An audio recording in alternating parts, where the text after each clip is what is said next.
2025 officially kicks off the second half of the decade, making now the perfect time to look back on the prior 5 years to see just how well or poorly the 8th console generation came to a close, and the 9th console generation got things going. Undoubtedly, the decade's giving gamers some truly amazing offerings, like Alan Wake 2, Spider-Man 2, God of War Ragnarok, and Elden Ring, just to name a few. That said, there's also been some pretty terrible games. Some of them are obvious, like Babylon's Fall or Lord of the Rings Gollum, but some of them were pretty celebrated by a group of people, but then another group of people may have thought they were pretty darn overrated. That's right, I didn't write this article, Jordan Bloom did, and I'm gonna say that like 10 times because one of these entries is gonna piss you off. Let me know down in the comments which one. I should say though, and these are Jordan's words, not mine, just to be clear, none of these picks are bad or even mediocre. They're actually superb creations that absolutely come highly recommended, and that's why we're putting them on this list, because they're not quite as revolutionary, immaculate, and or overwhelmingly enjoyable as a lot of critics and casual gamers might have you believe. Nonetheless, with that caveat, still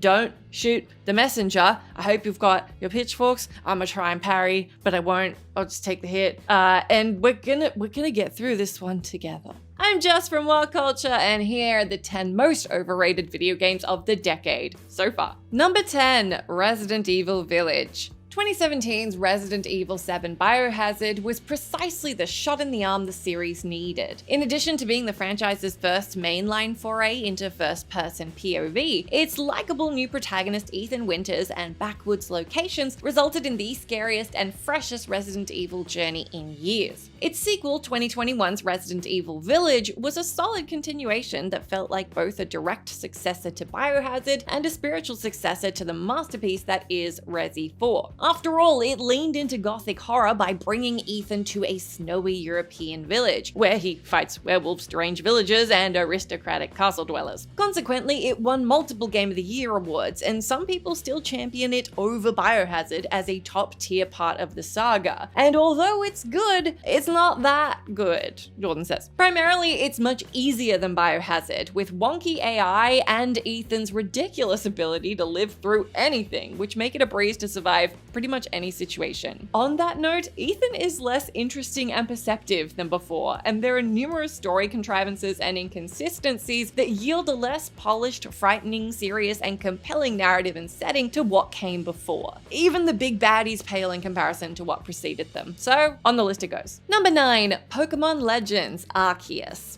Several modern Pokemon games could take this spot because their mere existence prompts nostalgic fans to forgive issues like technical setbacks, lackluster visuals, monotonous plots, limited features, and repetitive gameplay because it's still Pokemon. 2022's Pokemon Legends Arceus, which garnered perfect or almost perfect scores from a bunch of different publications, is the most overrated of the bunch. Why? Because of how easily and frequently its fresh and experimental features, a new region, expanded exploration, lifelike Pokemon, overshadow its glaring problems. Despite some post-launch patches, Pokemon Legends Arceus remains a technical mess whose multitude of bugs, glitches, slowdown, and graphical hindrances, poor lighting, pop-in, textures, that kind of thing, hinder its charming art style and open-world flexibility. At times, it's almost unplayable, and the Nintendo Switch's outdated hardware can only share some of that blame. Adding insult to injury is its sluggish pace, with a prolonged tutorial slowing things down, forcing you into tedious and obligatory research tasks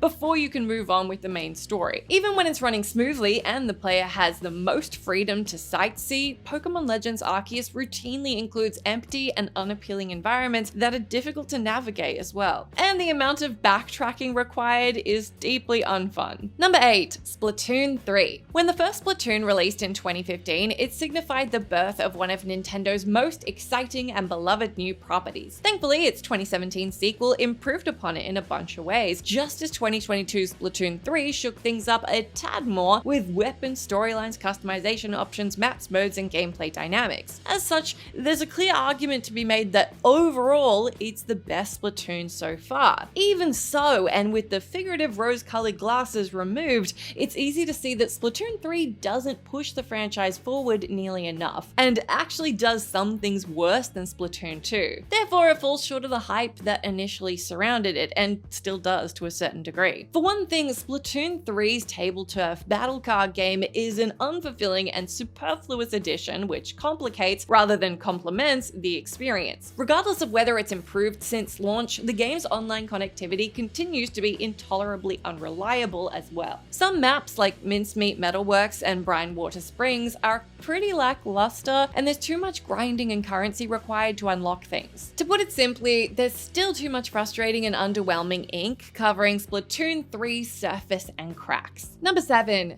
Deathloop. I think this is my pick for the game on this list that I think the least amount of you will be upset at seeing on it. Developed by immersive sim masters Arcane Studios, who repeatedly proven themselves with the modern Dishonored and Prey series, 2021's Deathloop should have measured up to their prior pedigree. It's set around an assassin named Colt Vaughn, who needs to kill 8 visionaries and avoid being killed himself to stop a time loop. With its engaging 4-part day-night cycle, combat, and push to achieve the Golden Loop one-day cumulative victory, Deathloop seems chock full of clever systems and satisfying tension. Nevertheless, it didn't entirely merit being nominated for, if not winning, so many accolades across huge ceremonies like the DICE Awards, the Game Awards, and the Golden Joystick Awards. Even with its ostensible variety, the game gets really repetitive really quickly, using the same processes to execute the bounties. The player's ability to craft and modify things isn't as entertaining or significant as it first appears, and although Colt and main antagonist Juliana Blake are absorbing characters, the rest of the adversarial visionaries fall pretty flat. Beyond that, it's too easy to complete and thankless by the end due to its empty narrative and twists and basic side quests, among other issues. It may seem ingenious in concept, but Deathloop is often the opposite in execution. Number 6. Stray. While, as I said at the start of this list, there's plenty of entries where I'm like, no, absolutely not.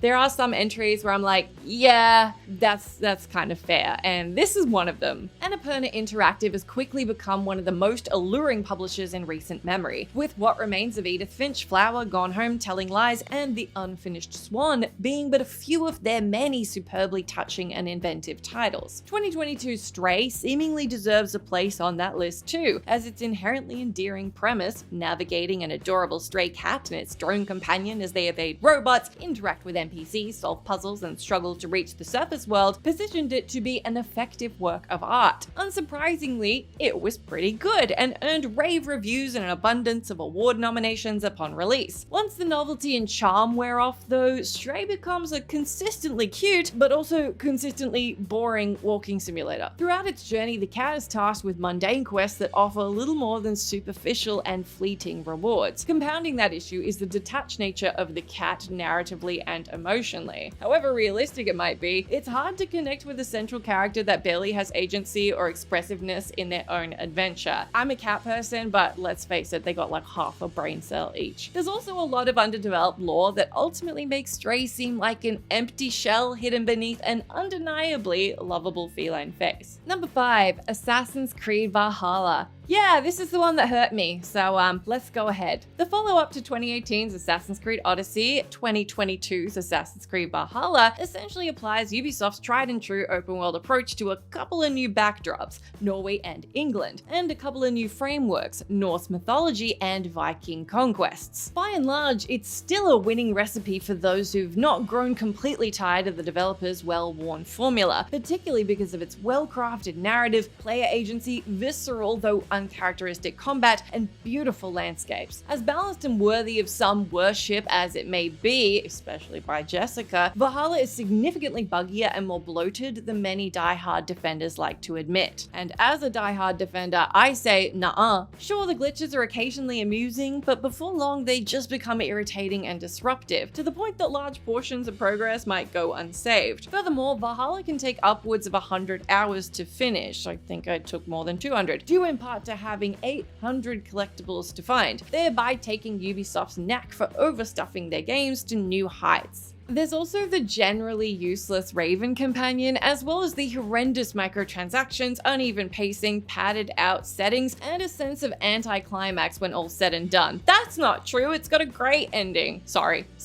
As good as it is, Valhalla is a prime example of why quality is sometimes better than quantity, and it has both, and I'm done. Take my little monologue and apply it to the game on this list you need defended. Number 4, Hitman 3. As a whole, the recent World of Assassination trilogy was a terrific way to revitalize the Hitman franchise for a second time following its brief but notable post-Absolution hiatus. For the most part, 2021's final entry in the 3-part saga upheld the glories of its immediate predecessors, receiving numerous award nominations, victories, and placements on many best of lists by the end of 2021 and start of 2022. According to Creators IO Interactive, it's attracted at least 50 million players and become, quote, the most successful Hitman game of all time. That said, Hitman 3 disappoints in a few key and too frequently overlooked areas. For instance, it houses multiple underwhelming maps like Dubai, and the narrative's emphasis on seriousness over silliness makes it feel cliched and unmemorable. Oh, and it doesn't always resolve prior plot points in fulfilling ways. There's also an overarching sense of sameness and or pointlessness regarding rewards and gear that sucks some of the potential novelty and thrill from the experience. Hitman 3 is still a good time, and it's definitely worth diving into if you've already completed its 2 precursors, but it is easily the emptiest and least satisfying chapter of the trilogy. Number 3, Marvel Rivals. The current video game market is saturated with free-to-play business models and hero shooters aiming to capitalize on the success of landmarks like Overwatch and Apex Legends. 2024's Marvel Rivals combines both approaches into a mostly likable player-versus-player recipe. The game is full of life with gorgeous visuals, plenty of customization, and roughly 36 enticing distinctive heroes to take into battle. Given the amount of hero shooters that have failed in recent years, like Lawbreakers, Battleborn, and Concord, the fact that Marvel Rivals nails its Marvel aesthetic and provides an occasionally good time is definitely worth commending. However, even its mid-70s Metacritic scores as of this writing and widespread love from gamers seem inflated considering some of the game's major faults. For instance, its main menus are awkwardly designed and difficult to navigate, with pre-rendered transitional animation slowing things down further. As with many free-to-play projects, cosmetic unlockables are costly, but they also take far too long to unlock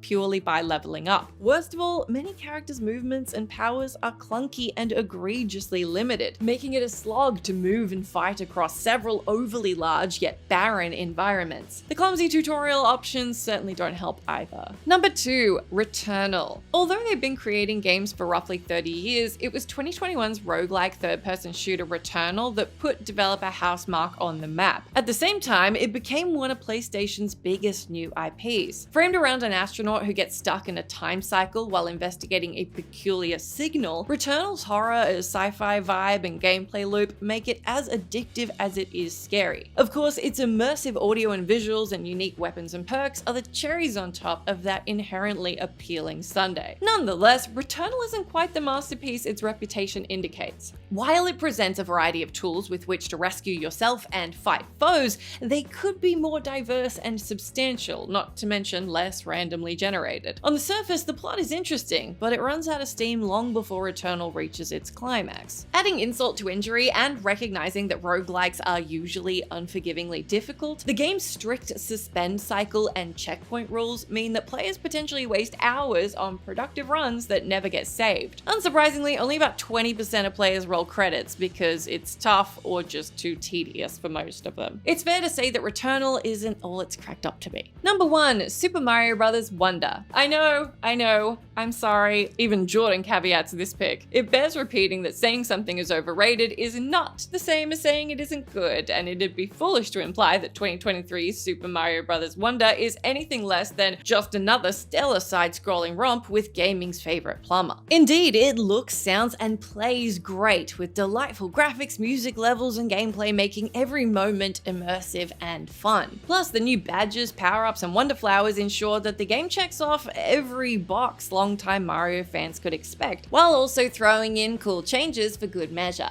Therein lies the problem though, as beneath its gimmicky surface, Super Mario Bros. Wonder is largely the same old formula Nintendo have relied on for literal decades at this point. After all, Bowser shows up to ruin Mario and Friends' day by stealing something important from their kingdom, motivating Mario to conquer undeniably familiar foes and worlds in undeniably familiar ways, as he chases after Bowser's flying craft. There's a greater sense of been there, done that to this title than many people want to admit, and although the gameplay additions are nice, they aren't nearly as revolutionary or impactful as the pre-release marketing and some reviewers suggested. We're done! The band-aid is off. You've had the needle. Report down to that comment section. Let me know what you thought. Let me know the ones you agreed with, disagreed with, and thanks for sticking with me. Thank you!